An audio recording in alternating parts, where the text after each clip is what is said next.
Welcome to Heal Black Joy podcast presents Soul Food and War.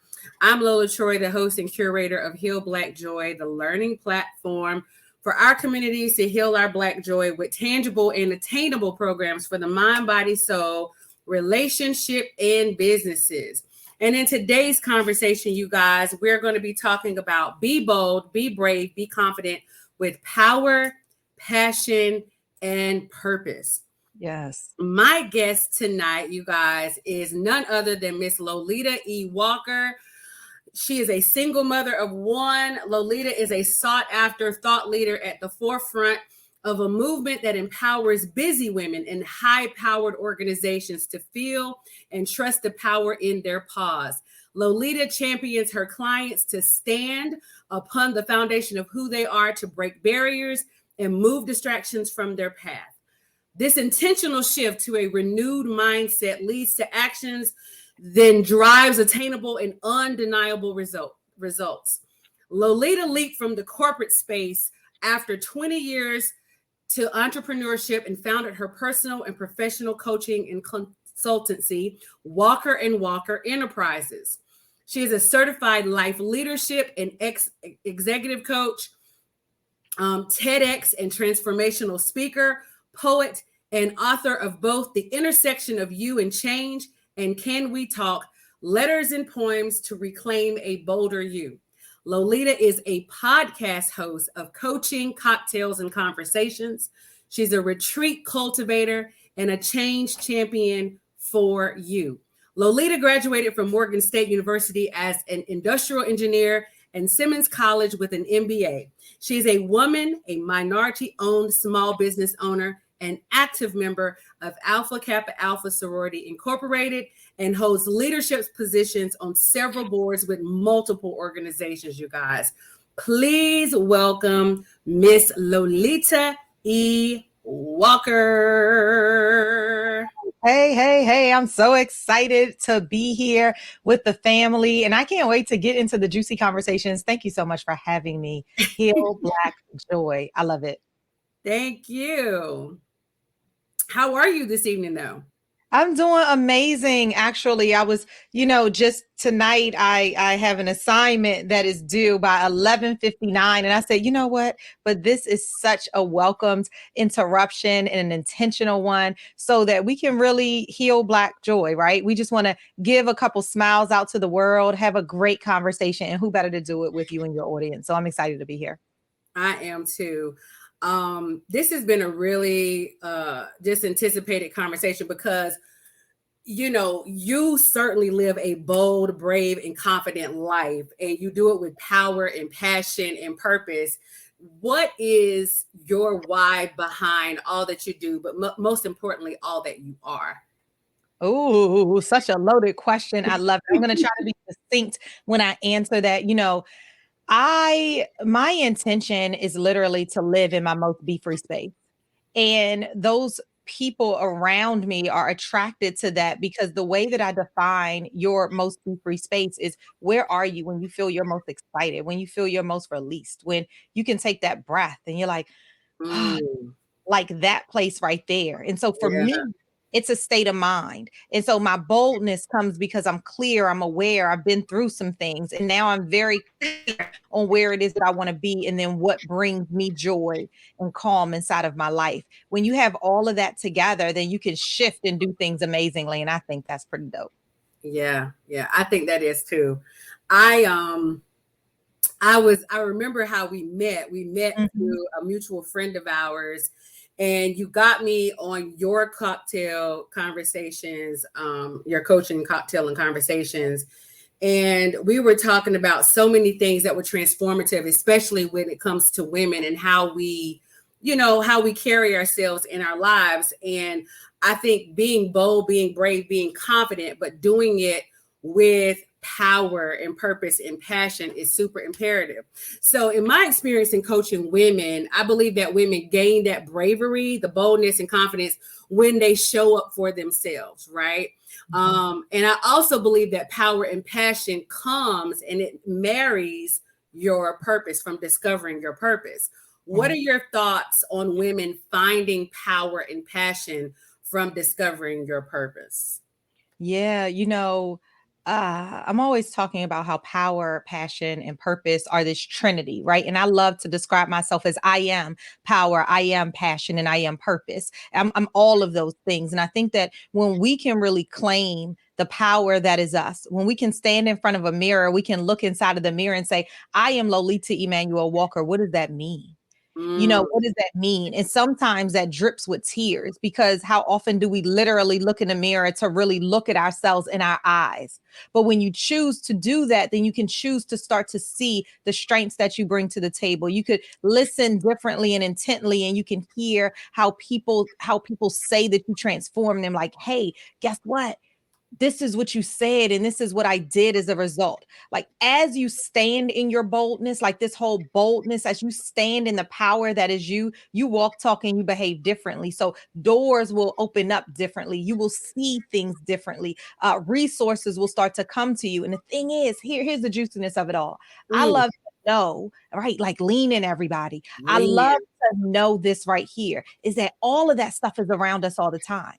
But here's the thing, depending on what's happening and where our mindset is, depending on how aware we are, is really when we're able to see it. God has it around us all the time, but sometimes we're so trapped inside of the clouds of the things, all of the things, that we Mm, dare not be able to see. So walk into it. And I think that that's how we marry our power. We're sitting with our passion. We do it every single day. Sometimes we overlook it. And then there's that purpose, which is the reason that God has put us on this earth right away. mm, mm, mm.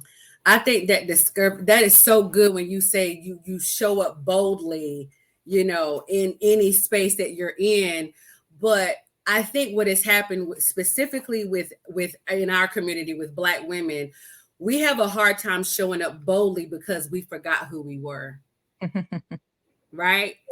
How does one get reminded of their boldness? How does one get reminded of their boldness? Because a lot of times we get caught up in, the roles that we play, the mother role, the wife role, the colleague role, whatever we do, every organization that we're a part of, and church, and we're doing all of these things, but we don't really sometimes know who we are, and that means we don't know what our passion is or our purpose is. And so it's hard for us to show up boldly when we haven't done that intersectionality of discovering what our purpose is and tapping into us Mhm, ourselves. mhm, mhm. You know, excuse me, one of the things about not recognizing who we are, particularly as Black women, I think, and I don't talk for everyone, but I'll say from the community of which that I'm a part of, really is society doesn't make it easy. It's not every day that you turn on something and it's all, oh my gosh, let me see the awesomeness that is coming here. So I think it is walking in and recognizing that I am not my circumstance, Mm-hmm. recognizing that nobody defines my narrative for me except me. And I think that when we can get into that headspace first, because that's work, right? Whether it's generationally, whether it's how you were raised, whether it is your community or your circumstance, recognizing that I will write my own narrative, and it can start today. So if you're listening to this or you're looking into this and you're like, oh my gosh, yes, what about starting page one today? And you can choose. It's a choice. Today, I choose to shift. Today, I choose Mm. to shift because now I can see something that's bigger, better, and bolder for me. And when you can see that thing, then now you walk into it with intention. And I think that, particularly for us, there's so many pressures that come. There is somebody at work that's telling you that you're aggressive and assertive, and you're doing too much. I had somebody the other day that really told me that I wasn't corporate enough. I wasn't corporate enough, and my approach was for their organization was what is the word that she used? It pretty much was casual. Right. And so sometimes I can understand how folks can hear these things, especially when you're in corporate. I was in corporate for almost 20 years, especially when you're a new entrepreneur, especially when you're a new mom, all of these things coming together, and you can start to second guess the value that is you. And I think for us specifically, our community is so important. For me, family, God is number one. I stand upon my faith and my core beliefs. And one of them is making sure that my family is locked and in tune. And I think that when you can really stand on that and you have people reminding you, like, what's going on? Why? What's going on? They said, what? Well, hold on. Is that true? When you have those people who can challenge you and remind you, right? When you're listening and you're reading, when you're listening to podcasts such as this, podcasts such as mine, when you're investing in yourself and going to retreats and reading books, and you start to remember, like, I am greatness. This right here is only a distraction to where it is that I'm going. That then I believe is the power of discovering who it is that you are. That is so powerful. That is so powerful. There's been so much talking about women specifically in corporate America. That very same story that you just spoke on, I know I've experienced. I know my friends that are in corporate America have experienced it. And Black women are tired of code switching. They are tired of going into those spaces feeling like they've got to put on a mask just so that they can be digestible for everybody else, right? Yeah. What would you say to those women who have gotten to that place, like, you know what, sis, I am tired. I don't feel like doing this, code switching anymore. And for those of you who don't know what code switching is, that means that when you get into a place of business, you have to show up in that space almost like clipping your wings, so to speak, and you make it comfortable for them to be able to digest your being, right? It's hard to be a bold, brave, confident Black woman in corporate America where you're equally as digestible as yourself, right? And that has been a thing. I've seen it all over social media. I've had these conversations with women that I coach. I've had it with my friends that are in corporate America. And sis, we tired. We're tired. And I think the sentiment across our community is like, you know what? I want to show up as myself, because all this time, nobody has allowed us to be who we are in our greatness, in our boldness. You want the work. You want the work ethic. You want us to show up and show out when it comes to the work, but you want us to do it on your terms where we're digestible for you. And I think that is a slippery slope for us. Absolutely. What I say is, in my book, my second book, Can We Talk? Letters and Poems to a Bolder You. It really talks this notion of dear angry Black girl. So let me talk to the dear angry Black girl, and let me remind you that you are power, you are passion, you are purpose. Let me remind you that you are not a title. Let me remind you of the greatness that you are. And I think that far too often we might be called angry Black girl, but sometimes you are angry, right? But sometimes it's the passion that shines through, and it might not be you, but it's the person on the other side. It's the person on the other side. And so how do you have those conversations where you say, oh, that's my passion shining through, but help me understand where you saw anger? And sometimes folks can't describe what it is because it's a title that they're putting on you, and they don't understand the label that they've now associated with you. But who told me that I had to accept the label that you're giving me? And then it becomes a choice, because when you get too tired, then you choose to go where you are valued. And there are so many places where we are valued for the strengths and the skill sets that we bring to the table. And sometimes it's the power of owning your yes and respecting your no that will allow you to move into the greatness of who it is that you are and what God already has planned for you. Because quite frankly, in those moments, you sit in your complacency because you're only giving 20%, which is somebody else's 100%, but somewhere else you can be giving more and more and more. And sometimes we're giving 1,000%, but our 80% crushes it every time. So I want us to know our worth. Woo! You better share this out to your friends, because Miss Lolita is giving us all kinds of nuggets on tonight. All kinds of nuggets. Yes, I'm ready. I'm ready. I love that about I love that about us. I love that about us because women, Black women, first of all, we're just killing the game right now. I'm so proud of us.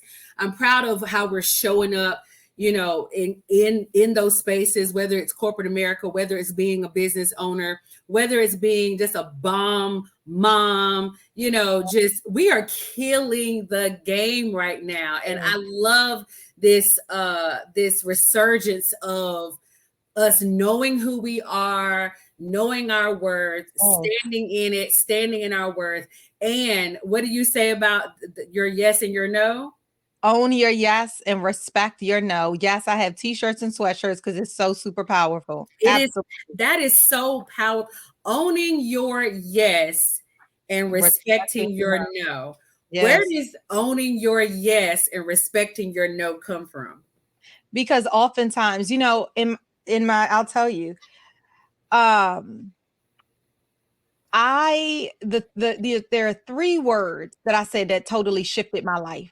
One of those, that phrase right there is exactly what I said in my TED Talk. No, thank you. And those 3 words absolutely shifted my life. And when I chose to say those 3 words, it was to a role that I could have taken and still had an amazing paycheck, doing amazing things, giving amazing value.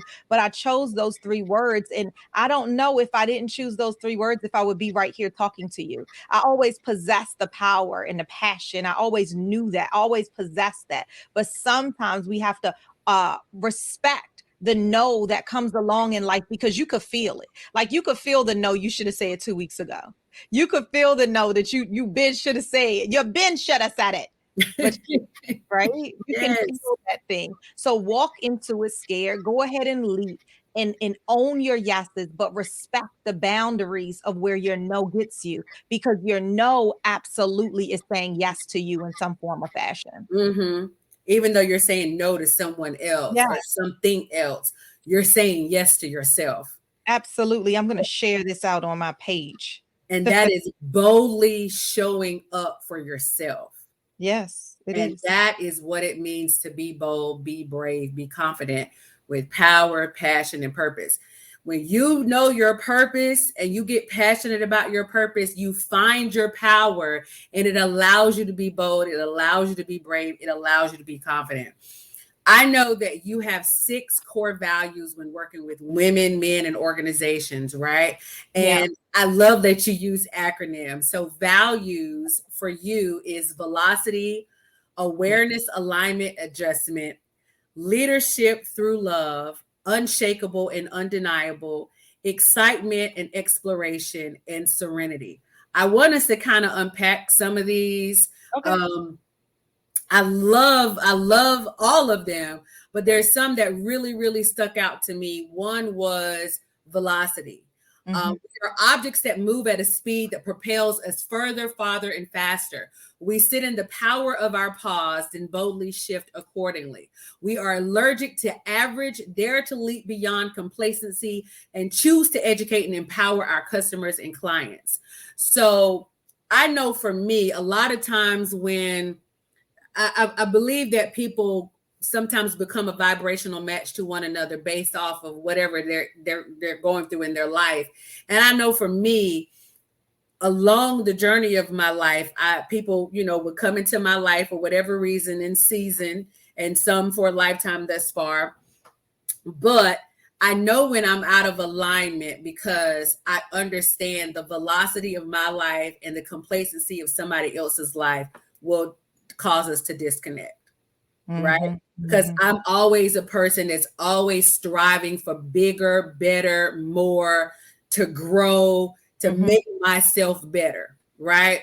Whereas a lot of people are very, very happy. I call it right above that flat line, right above mediocrity. They just sit right there, right above that line right there. Lolita. Yes. You know what I mean? I do. And that is where my no comes in. That's where my no comes in. what do you say to those people that are just there? They're just right above mediocrity. They live in that space where it's okay. Like, I'm okay with my life being just as it is. I'm not trying to grow. I ain't looking to do nothing more than what I'm doing. I just am going to be right here complacent as I am. Yeah, I say to those people, "Are you happy where you are?" And sometimes the answer is yes. And I say, "Okay, so let me ask you this." I would say, "Let me ask you this." And it's not the first time that I've ever said that, but on your at my women's weekend renewal retreat, one of the soul work exercises that we do is that you write your obituary. And so I want you to write your obituary. I want you to tell me, what are people going to say about you when you're no longer here? What are people going to say about you? And let me hear that. And so now I want to know, are you living in that? And if the answer is yes, then I think it's amazing. Sit exactly where you are, because what I think is mediocrity might be the hilt of where you're going to go while you're here. Right.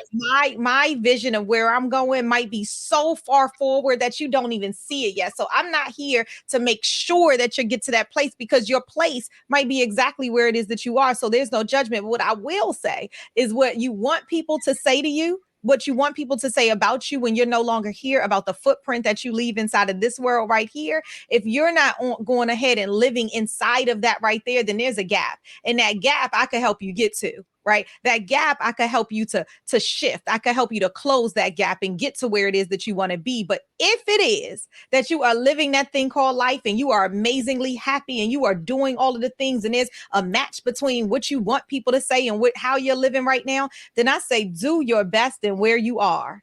And if you choose to come onto my train, I hope you can catch it, because I'm still moving. I'm moving. I'm Yeah. moving. I'm moving. And I have a girlfriend who says, when God has left the room, God has left the building, right? That's when your no comes in, and it's just like, okay, I'm moving. God has left the building, and I'm on my journey. And you can say right here.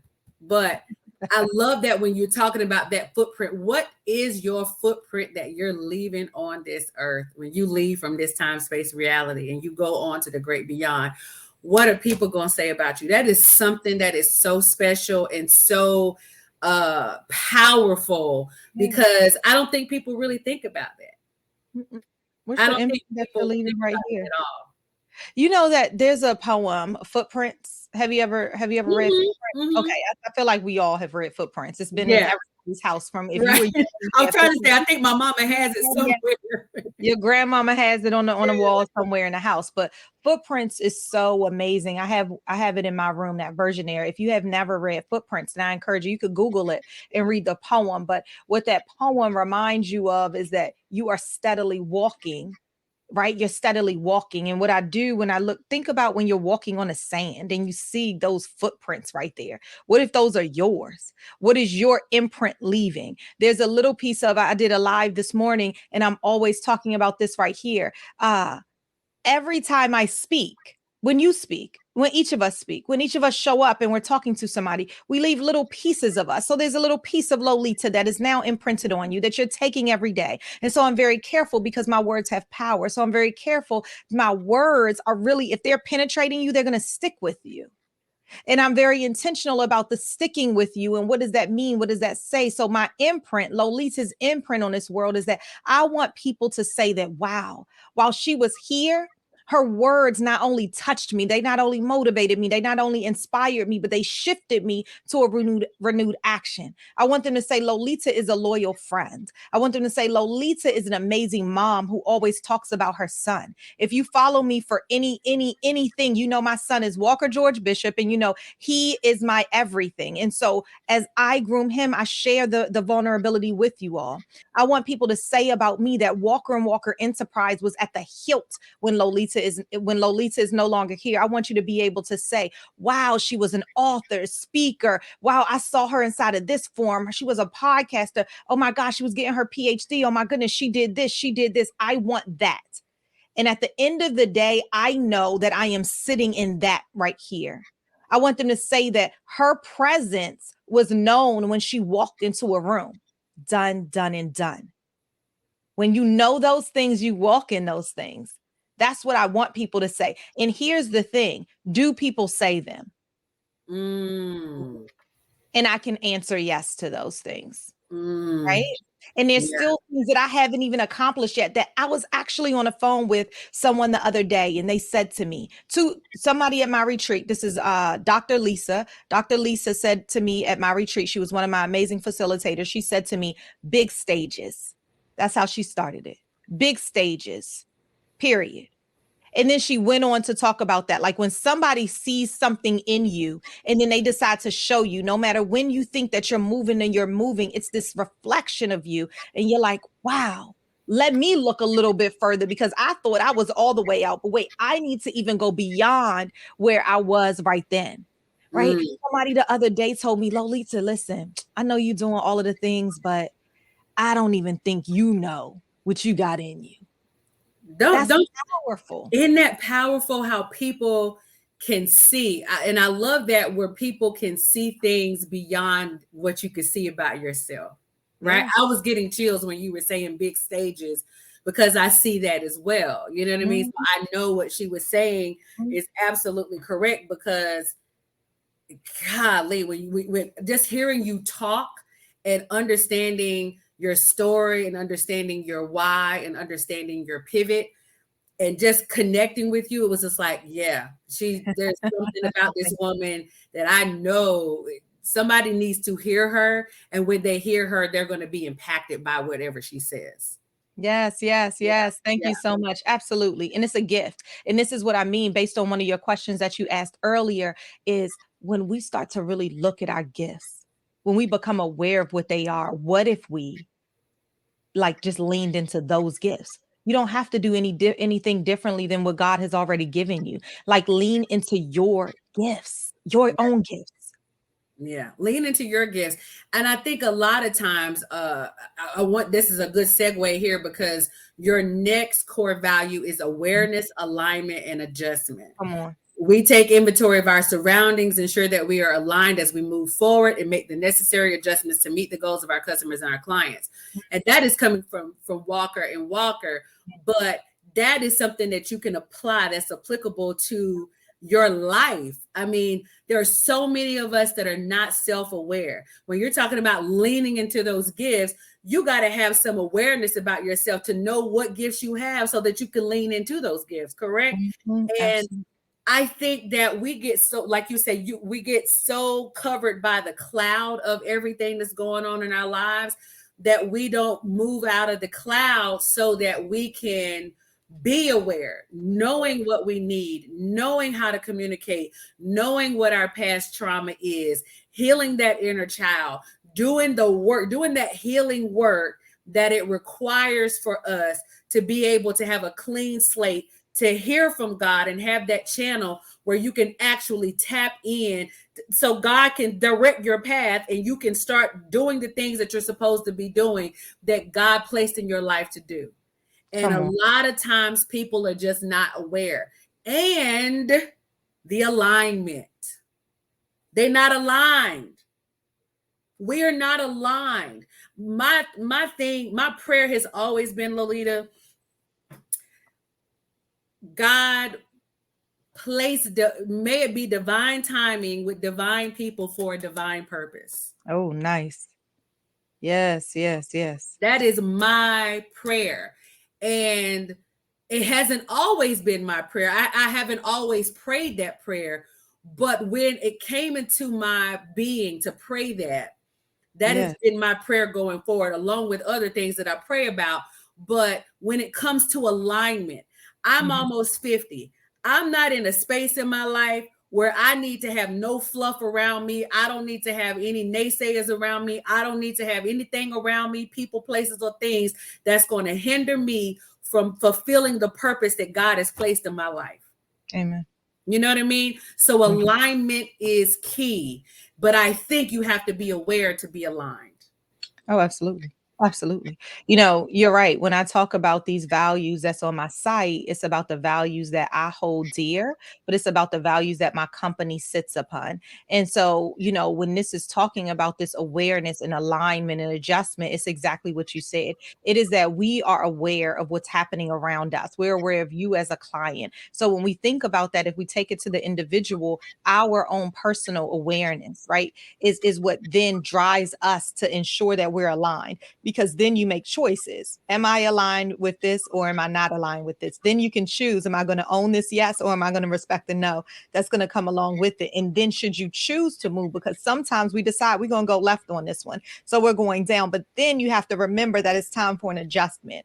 And even in your goals in life, right, you want to look at those things quarterly, you want to look at those things weekly, you want to look at those things at a time frequency that works for you, such that you can adjust your path, right? We choose where we're going, but then we're so aware and we're so aligned that then we're able to adjust accordingly. And I think, you know, we don't give ourselves enough credit and grace to be able to adjust sometimes, because we're worried about somebody else and what they're going to say, what it's going to look like to people, right? I am aware that I'm struggling in my marriage and have been struggling for quite some time. I know that the alignment is no longer there. I know that I've gone to get therapy. I know that I've prayed. I know that I've sought counsel. I know that I've talked to my God, but now maybe it's time to adjust. And sometimes we stay in these situations because of generationally what was taught to us, that you stay forever and ever. Sometimes we stay, and this is not any marriage coaching for anybody, because I believe in marriage. I believe in it. And I think it is an amazing thing. My mom was married until death did her part. My grandmother's 91 and still on this earth. And the sanction of marriage is so important to me. But what I will tell you is this: sometimes we have to look around and we have to decide that I am no longer married to the potential of. I am no longer married to the potential of, and come on, somebody, it is Woo! about me recognizing the greatness that is in me. And I live on this earth for only a limited time. So, because I am aware, because I understand that where the alignment is, and I know that I've tried my all, I am willing to adjust. And it's going to feel uncomfortable as I step out of this thing. And sometimes you're going to have to do it. And that's just the end of that. So, whether it is your marriage, because I don't just want to stay right there, or whether it is your job that you know for sure you should have been left, or whether it is your community, whether it is the people that's coming on your train, whatever that thing is, be aware enough to know if you're aligned or misaligned, so that now you can choose to adjust. And that might not be easy. So, do the work and leap, dare to leap. Mm. I just want to jump out of my chair because I know that that's going to resonate with somebody, because I've had clients, I've had colleagues, I've had friends, I've had people in my Facebook group, and they've reached out to me and they're like, Lola, I don't know if I can do it. And I'm always the person that, like, you can do. If I'm the person you call if you can't do it, because I have always had crazy faith, Lolita. I'm the person that, even if I know I'm gonna fall flat on my, I don't know if I'm gonna fall flat on my face, but I am crazy enough to believe that God is not gonna let me fall on my face. I will jump. Yes, yes. It's the people who are crazy enough to believe it that actually do it. I think that was Steve Jobs who said that once upon a time. But I tell you, it's absolutely true. If you dare not leap, then you dare not go. You So dare not stay where you go. are. You dare not go. And I think we have that makeup, right? We're wired that way, but there's some people that are just not wired. They are rooted in fear, and sometimes that root base is because of what they saw growing up, what was told to them growing up. What do you say to that woman who is just she's like, Lola, I don't know what to do in this moment, like she has a gnawing going on inside of her that's telling her that maybe perhaps she can do it, but because she's rooted in fear, she just won't take that leap faith, that leap faith. You know That what? Yeah, there's so many Leap of of us faith. out there like that. Leap of faith. Yes, yes, yes. And what I start with is I have an affirmation that I say all of the time. It's one of my 40 that I have in my deck. And it says, I am the greatness that others have yet to see. And I just remind people of that. I am the greatness that others have yet to see. And here's the thing, sometimes that other is us. Sometimes we have yet to see the greatness that's inside of us. But guess what? We're going to keep on walking this thing called life because just because we've been doing the work and we haven't seen it, somebody has seen it yet, does it mean we stop? No, right? Does it mean we stop because you are not at the level of fame that you think you should be at because you're not at the level in your business? Are you going to give up now? No, you've come too far to give up right now. Absolutely not. God has blessed you too much for you to give up now. I want you now to tell me 3 pieces of gratitude that you have inside of this moment. I do that with my son. For every complaint, I want you to tell me a gratitude, right? For every complaint. Right now, I just heard you say 3 complaints. Give me 3 things that you are grateful for in this moment, Right. right? We got to be aware. And I think that that's exactly where I would start with somebody is recognizing I am the greatness that others have yet to see. I love it. I love it. I am the greatness that others have yet to see. Mhm. Um, there's another one that you have, a value that's leadership through love. We believe and trust that we are love. Yes. Rooted in faith, we show up in the promise that we embody greatness through the intensity of human connection and the desire to see each of our customers and clients win. We therefore lead accordingly in a manner that exemplifies and emits love. I think there's so much to say about love. I think that there's a love thread that needs to show up in all of these spaces right now, in the conversations that we are having politically, conversations that we're having spiritually, conversations that we're having community wide. When it comes to our community, we're coming up on elections, so everything is political right now, right? Mhm. And everybody's pointing the finger about what this person is doing and what this person is not doing. In the podcasting sphere, you know this as well as I know this.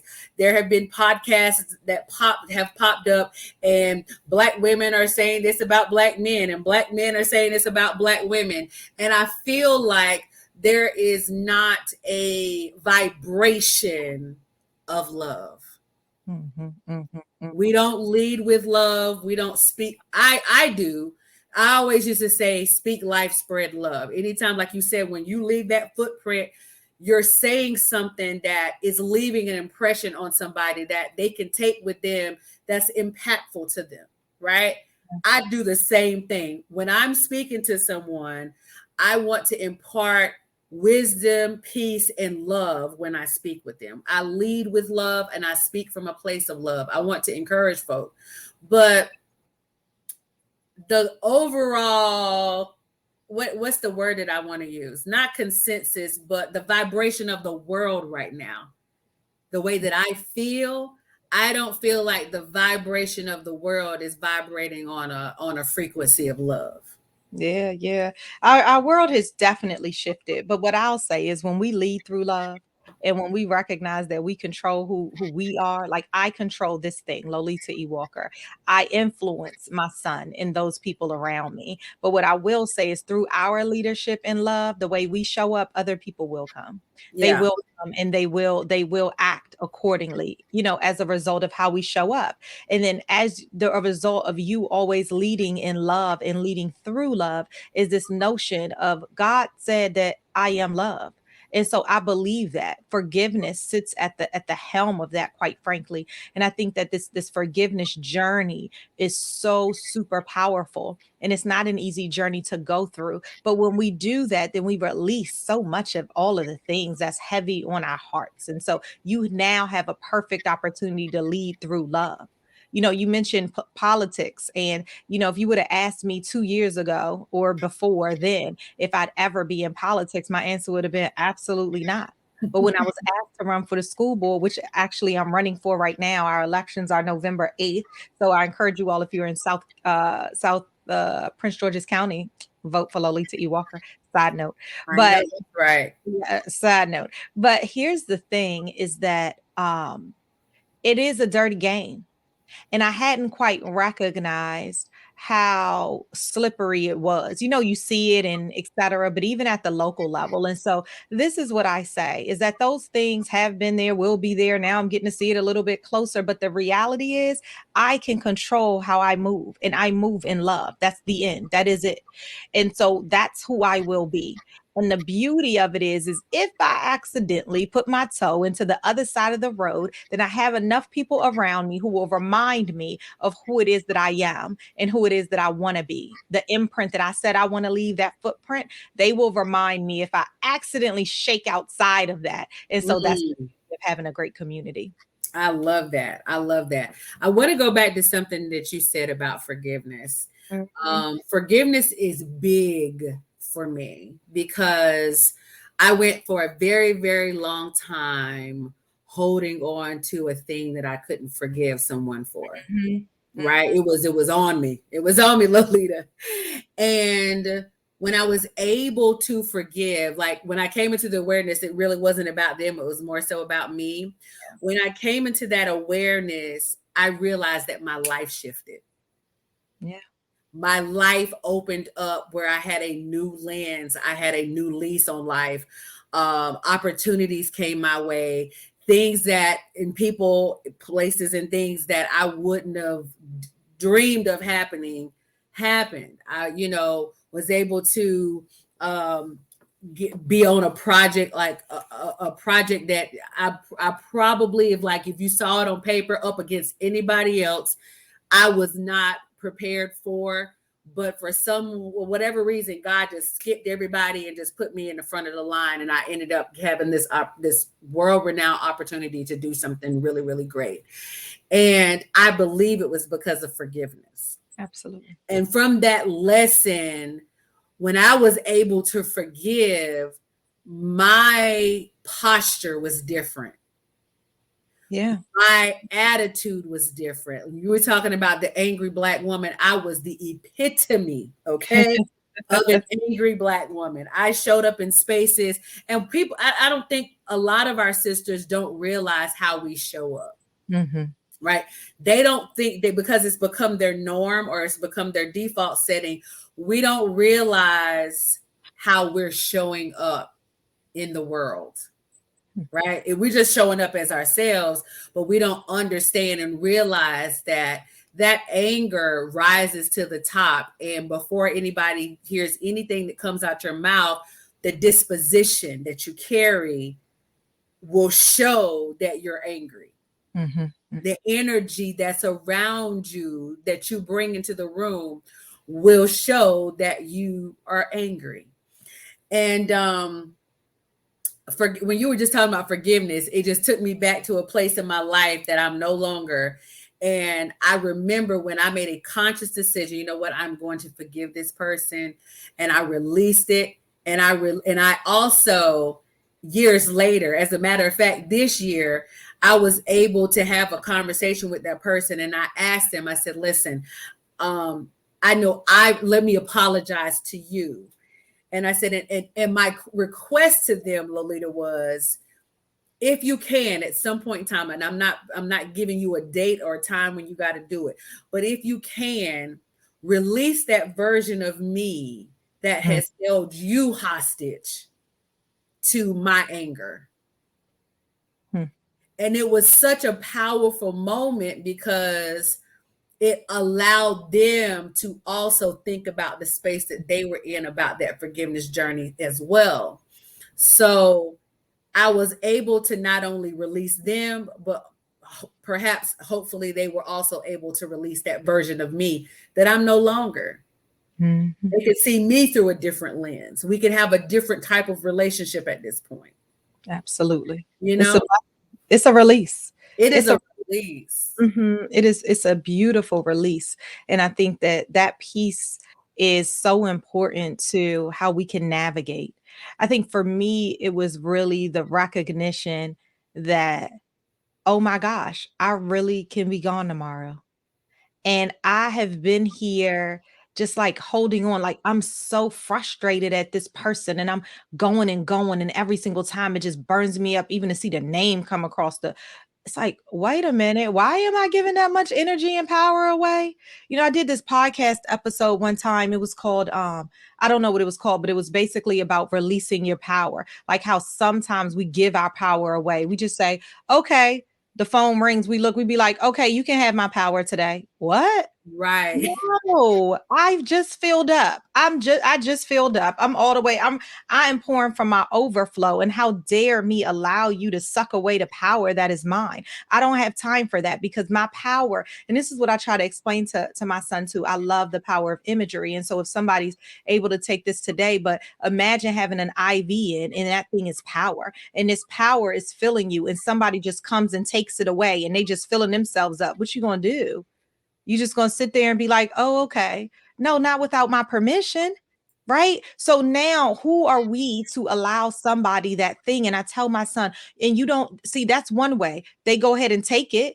Right. But who told them they can take it? No, absolutely not. And then sometimes you just give it away. Here you go. Here you go. I have enough. I'm halfway. I'm about a third. I'm feeling good. You could go ahead and take my juice. No, you need to pour out from your overflow. Therefore, you need to be filled all the way up. Your power needs to be all the way here. And if your power, like always remember that. And so, how dare I allow somebody to start sucking the power that I need to power me throughout the course of the day? Come on now. No, no, no, no, no, Mm-mm, mm-mm, no. mm-mm. No. I was just talking about this last week on the Mhm. show, and I always go back to what Queen Iyanla Van Zant says: "What's in my cup is mine," and then you pour from the overflow, like you just said. But a lot of us have been taught to pour from the cup, Of course. Yeah, yeah. Our right? mothers, our mothers, Oh mothers. God, Right? our mothers, God bless our mothers and our grandmothers. They didn't get a chance to pour from their overflow. They always pour from what was Yeah. inside of their cup, and um I just think about, my mother, my grandmother, where I don't even know how they did half of the things that they did in the time frame that they did it.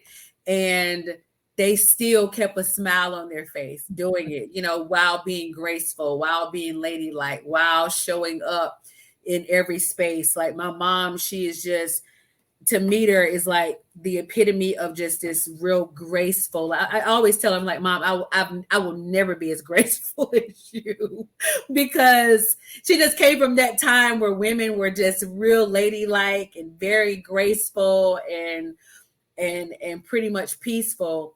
But I didn't understand why they would pour from inside of their cup. Because that's what they knew. That's And what they then I learned it from her. And Yeah. then I took it on and did it myself until And it didn't work. do it sometimes. We still all do it. And right, it's that awareness we talked about. Even me, like sometimes you be like, well, wait a minute. I am exhausted. Right? What is it? Like I'm exhausted.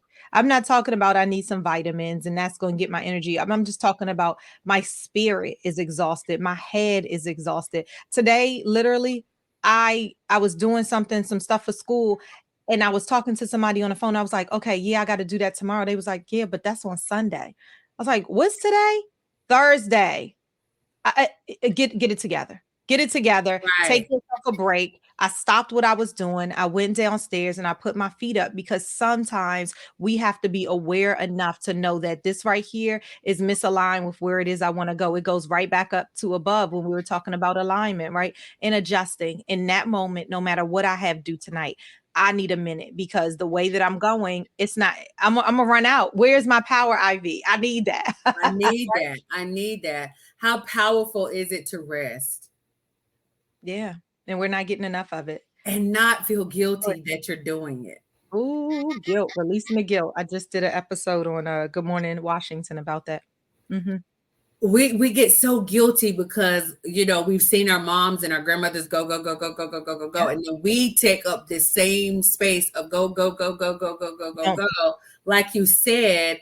And you don't even realize your body, your mind, your spirit, all those things will give way if you don't rest your body. So isn't it true? It is. And sometimes we have to remind ourselves. Actually, sometimes we remind ourselves of that. Sometimes God just says, guess what? I've had enough of that. You're gonna sit yourself down and What? knock you all the way out. Okay. What? All the way Been out. there. Been there. He was like, okay, Lola, you think you about to do what? Let me sit you right on down. Yeah. I'm gonna sit you down, sweetheart, because you clearly didn't hear me the first time. I gave you the pebble, I gave you the nugget that said sit down, Yeah. and you didn't do it. And You then didn't I threw a brick you and didn't you listen. didn't do it. And guess what? Now you're gonna sit down because here's the brick wall. Now you can't go nowhere. Sit down. Leg hurt, head hurt, arms hurt, knee hurt, brain hurt, all of Mind hurt. it. Absolutely. I love that. Yes. I tell you, I think if we start having more of these conversations Yeah. where we're showing up transparent, showing up in full vulnerability, I think women will look and say, you know what, I can so identify with that. I can so identify with going and running for office and working on my PhD and running a business and having a child. Speaking of your son, Yes. I know my daughter is my why. My daughter was she was my mirror. Lolita, she was the one, you know, when you think you're doing something right, you think you living your life a certain kind of way, and then your child just takes a mirror and just holds it up to you and say, no, let me just give you a little reality check. Yes. This ain't working for me, mommy. And Yes. this right here, I don't know what this is, but that ain't working. Okay. Mhm. So she was my mirror for me. She was the reason why I had to become self aware. She was the reason why I had to forgive, because if anything that I hold precious in my life is the role of being her mom. You know, I feel like I wanted to show up as her mom, as the best version of me, so that she has this experience growing up where she's not traumatized. And of course, she's going to go through her things, but I wanted to show up to her a certain way where I could be the best version of myself. Yes. How is that for you and your beautiful son, Walker?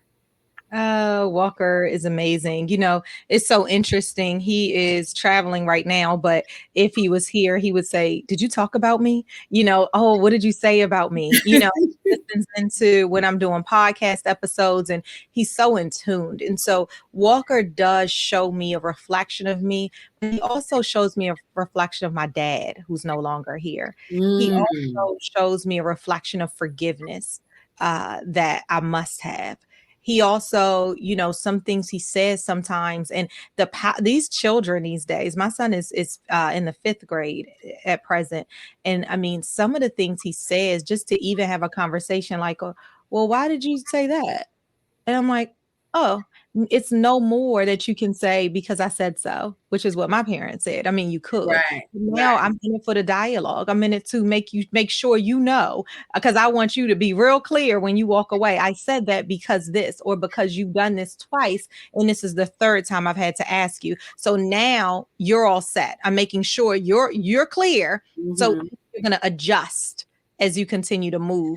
And I think that that's so important now. And, you know, we parent different ways, and that's really stepping outside of the zone too. So my relationship with my son is amazing to me. I love it. And we have a dialogue that some people even say, "Is that your son you're talking to?" I'm like, "Yeah, he's a person too." Right, Yeah, right, you talk. right.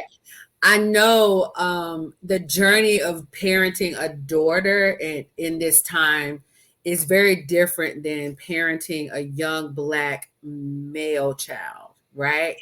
What has that journey been for you in this climate of what's going on in the world and what's going on specifically in America? What has that journey been like for you to be able to have, you know, conscious conversation with him at his age? Oh my gosh. So I only have a son. I don't have a daughter. But what I'll tell you is walking through this journey with Walker. So even with George Floyd, I remember after the George Floyd murder, um, me going immediately into a podcast. And I remember just talking and opening up, and there was tears that happened then. And I remember from that came Dear Black Boy that I wrote in my book. And that is really a letter to my son, dear Black boy, and to all of the sons across the world. And we don't know. I can't imagine being a Black man. And I'm imagining that Black men can't imagine being a Black woman. And we just hold these things, you walk into this world and people are already judging you. And if you're at a stoplight and Black boys come over, what's the first thing that people think? And just to know that is happening in the world and they need to show up in all their greatness. I remember honestly this conversation one time. I was the lead of the African American Affinity Network and a couple of business units that I was in, and I remember this conversation about unwritten rules. Mm-hmm. And I now remember leaping from that space and coming into just regular discussions and not really recognizing that other people don't have these talks. Like, it's normal for me to have a conversation with my son to be like, okay, when you talk to somebody, make sure you sit up and don't lean all the way forward. I want them to be able to receive from you. Make sure that when you walk out and a police officer addresses you, your hands are by your side. There's nothing there. Make sure if it's nighttime, you're not wearing your hoodie on your head. Like, these are conversations that we have at home that not everybody is having at home. So you could go down the role of, why the hell do I have to do that? But I choose to go down, and it's not right, wrong, or indifferent, because that would take me down a lane that, I want to fight that battle and I'm in it for somebody that's already leading that fight. And I will take that with you. But for my son, what I say to him is that this is the world that we live in. And this is what I can control. And this is the influence that I have with you. So as much as I can, I am going to try to prepare you for what you might not already know. And I'll tell you, even when you do all the things, you have a George Floyd.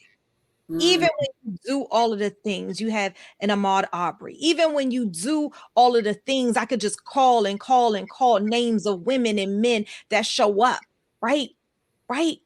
It's just amazing. And so I took the opportunity uh to write Dear Black Boy, because there is this view of our Black men, and I have constant conversations. And so to round this question out, I also ensure that, I'm a single mom, and I had to also release this too. I do co-parent, and I had to release people's narrative about a single mom can't raise a boy. Like, okay, Lolita, I took that in for so long, I had to say to myself, well, hold on, wait a minute. You're not the only single mom out here in this world. Wait a minute. There's people who, what? Okay, Lolita, get it together. And sometimes you got to release the narrative that other people want to put on you, because it doesn't have to be me that teaches him everything. He does have a father, but he also has all of these amazing men that can surround him to give him what he needs for those pieces. But I am his mom, and that will always be. So that will always be. I love that. I've been trying to deconstruct a lot of things surrounding motherhood and being a single mom myself. So I fully understand your journey when it comes to having to deconstruct the things that people have said to you or things that you've heard. It's people don't understand that journey unless they walk that journey, right? There are things and sacrifices that we make as mothers, even though we're co-parenting with their other parent, but as a mother, you have to make decisions and sacrifices that people don't know anything about, don't understand, because they're not in that space and they don't understand it. So I fully salute you. And just being able to have those real conscious conversations with him at his age, but you have to, because we're in that space where we have to have those conversations. yeah. I know we have talked about so much. But there's a question that I really want to ask, and I asked all my guests this season. I've asked all my guests this, and our mutual friend, I was on his show one day, and we were talking about the healing journey, and he asked me, he said, Lola, what has your healing journey been like? And I said, well, sometimes it feels like soul food, and sometimes it feels like war. And he said, ooh, I didn't know you were a poet. And I said, well, I'm amongst you guys, so I wanted to, give you a little creativity. And I knew then that I wanted to change my podcast from just it being from separate my podcast from my business. And so it's Heal Black Joy presents Soul Food and War. Oh, And wow. what that means is, on this journey, we've had soul food moments, the yumminess of those soul food moments, but we've also had those war moments. So if you could share with our listeners, our Heal Black Joy tribe, as well as your tribe, you know, what's a nugget from a war story and a nugget from a soul food story that we can take with us? Oh, that's such a good question. Yes, shout out to Dr. Tariq. We always appreciate the poet that comes with all the great intention and just so amazing. So I love that you talked about Dr. Tariq Sankofa. Yes, so a moment of a soul food moment. My soul food moment and nugget is the amazingness and the yumminess, as you said, of my family. When I think of Mm, soul food, I think of soul food is what unites us mhm, and what brings us comfort. And in those moments, I have the best laughs, sometimes tears, and it's in those moments that our memories are shaped.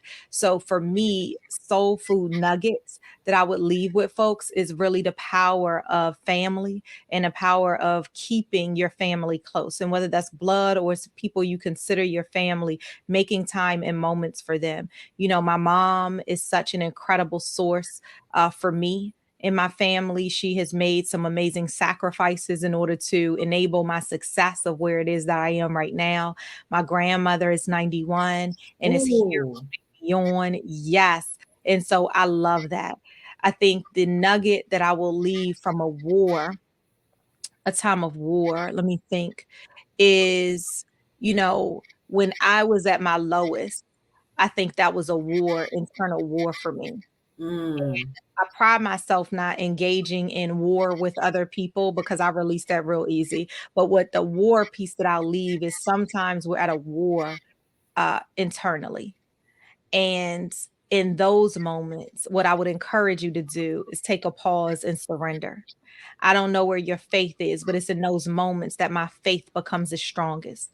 And it's in those moments that I had my God moment. And I had one God moment in my life. And I don't know if it'll ever come again, but that one I will never forget. And it was mm, when I was in my lowest place that I decided to just surrender and say, Lord, I am giving everything over to you in this moment. And in that moment of my internal war, God in that moment gave me a moment of calm that I'll never forget. And it literally shifted my life forever. That is so powerful. That is so powerful. I always tell people, if you are at war with others, you're typically at war with yourself. The war with others has nothing to do about the others. It's always the war within. Yes, It's yes, yes. always the war within. I think that is so powerful Oh, that your God moment came in your adversity, through absolutely. adversity, right? Mhm. We don't ever talk. We like to talk about we always like to talk about that soul food story. We want to talk about the yumminess of our life, right? We don't want to talk about when you down in the trenches and you like, I don't see a way out, right? People never want to talk about that moment where the only thing that you have is you and God. Mm, mm, Matter of fact, you don't even have you. The only thing you have is God. mhm, mhm. And sometimes you got to go into that prayer closet. And I mean, that's real. You got to go into that prayer closet and get on your knees and just lay it all out. I'm telling you, something is powerful about surrender, and it's in surrender and release. And that thing right there, if there is nothing higher in your life, if there is nothing that is governing your life, whatever that may be, then you're missing out. And I encourage you to look to a higher power, and that source for me is Jesus Christ, but for you it could be something else, but it is nothing like it. To be able to surrender in moments when you realize that I'm not in it alone. I can't do this thing by myself. Mm, I love that. I Yeah, love that. Surrender. Um, how powerful it is to surrender. it is. It is. It is. Powerful it is to surrender. Before we get off, you mentioned your 91-year-old grandmother. Yeah. The yumminess of that. I'm not jealous or envious because I don't have any of my grandparents living anymore. But I carry those nuggets of yumminess of my grandmothers and my grandfathers with me. Yeah. What is the yumminess of your grandma? I mean, first of all, that's just amazing that you still have your 91-year-old grandmother still alive and around. What is it about her that, I mean, just having her around is yummy enough, but is there something that you could tell us that she's left with you, that she's imparted to you, that she's impacted you with, that was yummy? Oh yeah, there's so many nuggets about my grandma B. Literally before I did this podcast, remember I told you that I had to go downstairs because I thought today was Sunday, and I thought tomorrow was Sunday. So I went downstairs, I put my feet up, and then I went into her room and I said, "Hey girl," because she's been really tired today. And I said, "Hey girl, listen, you got to hold on because this election is November 8th." And she just started laughing. She said, "I'm holding on. I'm holding on. And I'm going to sleep 2 days before so I could be there with you on your election night." And, I think that it's those moments, something that she has imparted on me is, Lolita, I'm so proud of you. Your dad would be so proud of you. I see you doing all of these things, and I know you need sleep, but I'm so proud of you. And those are the moments that will always be here because I can see that. I mean, 91 years on this earth. She was born in 31, okay? 1931. And here's the thing. Can you imagine all of what she's seen and she's been through? So for her to be here and to see one of her children running for an office that she couldn't even vote, like, are you kidding me? A It's just woman. yes, yes. A And then black to woman. see a black president in her lifetime. I mean, the tears that came, and then to talk to her. I've recorded her before, and just to talk to her and hear the stories is just so amazing, and it gives you additional gratitude. So when you talk about not being angry with other people, it's like, who has time? I'm over here listening to stories from somebody that's been here for 91 years on this earth, hoping that my grandchildren and my great grandchildren will be able to talk to me about moments like this when I was talking through a computer, and because who knows what they're going to have then, and this is going to be so far back, and I can talk to them about the time that I was in my office and I was talking on a podcast, and just it's amazing. So my grandma has left so much on me, but really it's about gratitude and pride and keeping on going. I love it. I think there's so much to say about the wisdom of our grandmothers and our parents, those that come from that generation where they're looking now, like my parents are 83, and they're seeing the changing of the guard, seeing how we've taken up the mantle of the things that they've done and imparted into our lives, and then we picked up and we've decided to carry out some of their legacy, whatever that is, whether it's that passion, whether it's that power, whether it's that purpose that you've taken up. So I'm sure she is like uber proud of you and so happy to see the things that you've accomplished and that you're walking in today. Man, this has been a good conversation. Thank you so much. This has been yummy to me. I know it's going to be yummy to all of our Heal Black Joy that listens to us on Facebook, Instagram, TikTok, all the places that we are. Now we are up and live on Google Podcasts, Spotify, as well as Apple Podcasts. So thank you guys for always tuning in. Lolita, I have your information. I want to make sure that everybody knows where they can go. That is www.lolitawalker.com. So that if you want to get some coaching from Lolita, she always does executive coaching as well as personal coaching. And you also have a retreat. I missed this last one, but we had just met. And I'm like, I got to go to her retreat next year because I need to be a part of what's going on in the retreat. So can you tell us a little bit about your retreat and what you do at your retreat? Oh my gosh, absolutely. Listen, this is the highlight of seriously my year. September, the third weekend in September every year, I host a women's weekend renewal retreat. It's the 11th one coming up this year.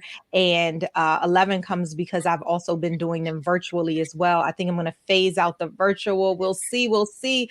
But the one in person is September, and it's going to be the 14th through the 17th, 2023. I hope you guys will be present. If you missed that one, there's another one that's coming up in 2024, God willing. But it's 4 days. It's all inclusive. You show up, I do the rest. We have a chef that's there the entire time. I do in-person coaching, and we do sessions, and I have some experts that I hire to come into the space, but you leave renewed. We leave with our Be Me board, which is a vision board on steroids because we follow my process.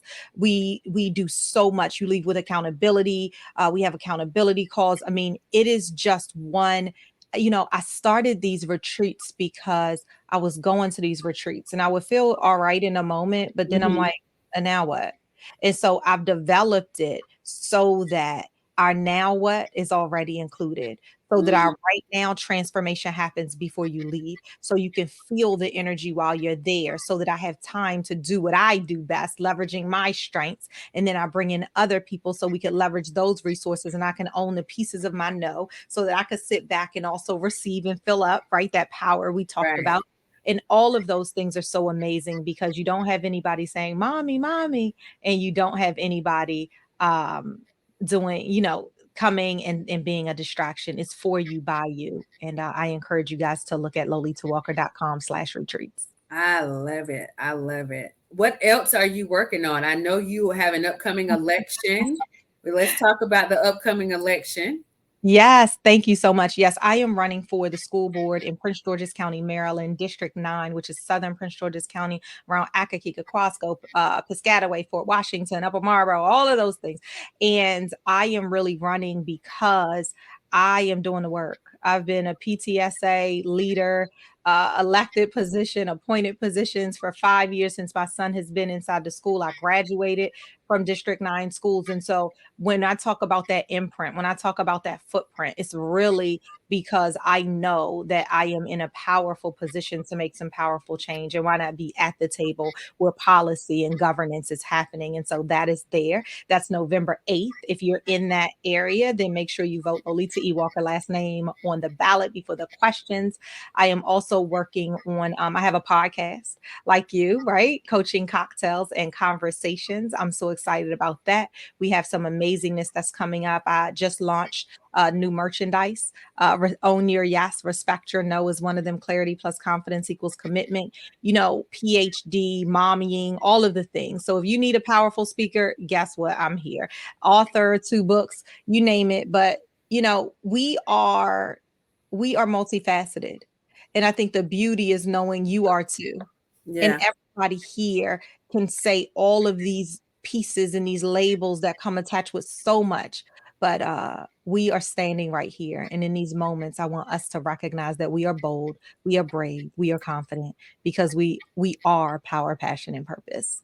I love it. I love it. And on that note, you guys, I just want to thank you, Lolita Walker, for joining us on tonight. Thank you for sharing your wisdom, your expertise, your yes, sharing your yes with us, but also respecting your no with us, with Hill Black Joy. I really appreciate you coming on and sharing your energy with our group, just so that we get to that place where we can be bold and be brave and be confident with power, passion, and purpose.